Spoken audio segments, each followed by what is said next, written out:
neighborinos. Welcome to Cybersecurity for Civilians 03A.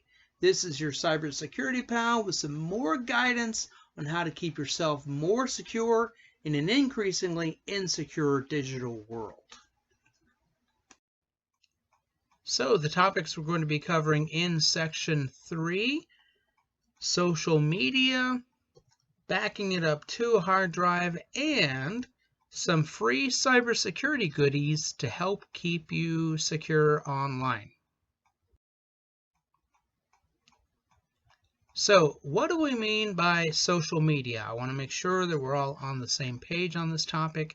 Social media refers to forms of electronic communication, such as websites for social networking and microblogging, through which users create online communities to share information, ideas, personal messages, and other content, such as videos.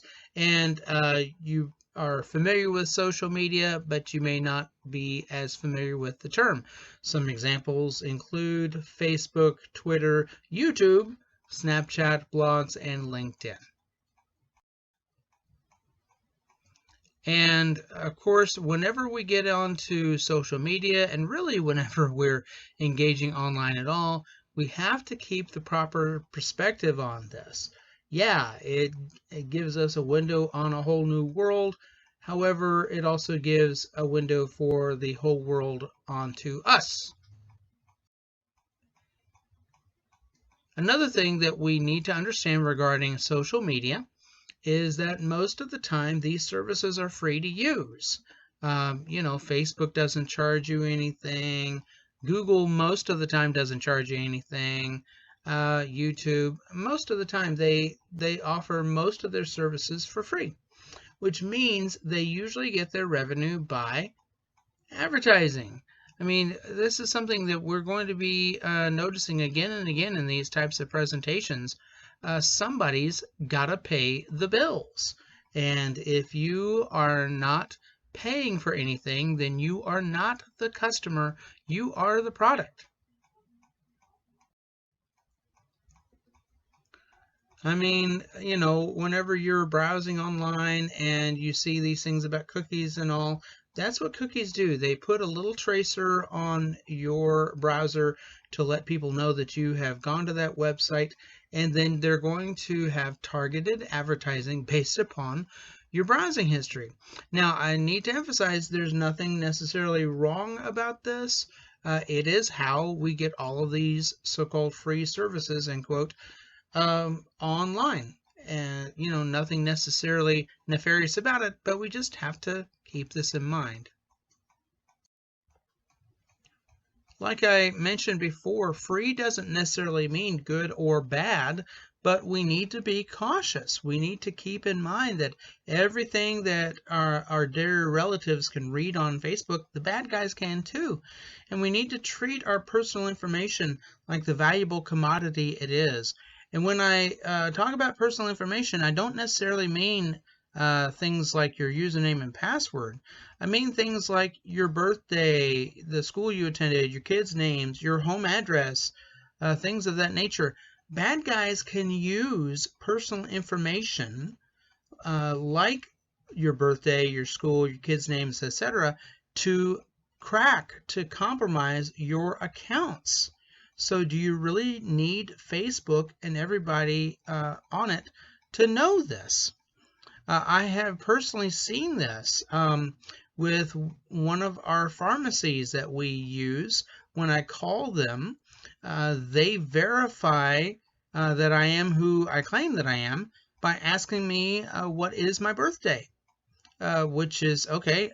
That's better than nothing, but if someone just put a little time and effort into that, they could find out my birthday. So I don't want to be advertising that information all over. And I mean, seriously, do you really want to advertise your phone number? Here's some other concerns with social media. Don't click on the link in instant messages. Really, as a rule of thumb, you shouldn't be clicking on links that you're not expecting from someone, but especially if someone sends you an instant message just out of the blue and says, hey, check this out, and they give you a link to click on, don't click on that. Also, if you know me, you know that I'm going to be harping on 2FA. You really should be using 2FA on any sensitive accounts, but social media would be right up at the top there. I make that my practice to make sure I have that, just like I mentioned in the previous video on 2FA. Also, don't take the quizzes. Facebook is always inundating you with these quizzes. What type of tree are you, whatever. Just as a rule of thumb, also, don't take those quizzes. They tend to be back doors for bad guys to worm their way into your digital life. Just don't take them. They're not worth it. Another thing to keep in mind, and I wish everybody who is age 80 all the way down to age 8 realize this. The internet is forever. I know that in Europe they're trying to enshrine in law a so-called right to be forgotten, and so that supposedly you can get these different websites to take down your photos, embarrassing videos, whatever. Just take it as a given. Once you put it on the internet, it really is forever. And really, as a rule of thumb, I would recommend that you not post anything online that you would not want your grandkids to see and read about someday. And also, don't talk about your vacation until you get back. I mentioned this in a previous video, but it's worth remembering. Don't put on Facebook that your house is going to be empty for the next 2 weeks. You don't want to be advertising that. So that is it for 03A, our little talk about social media and some of my concerns about this issue. And since that's it for 03A, that means it is time to go on to the next course, which will be backing up your stuff to an external hard drive. Hope to see you there.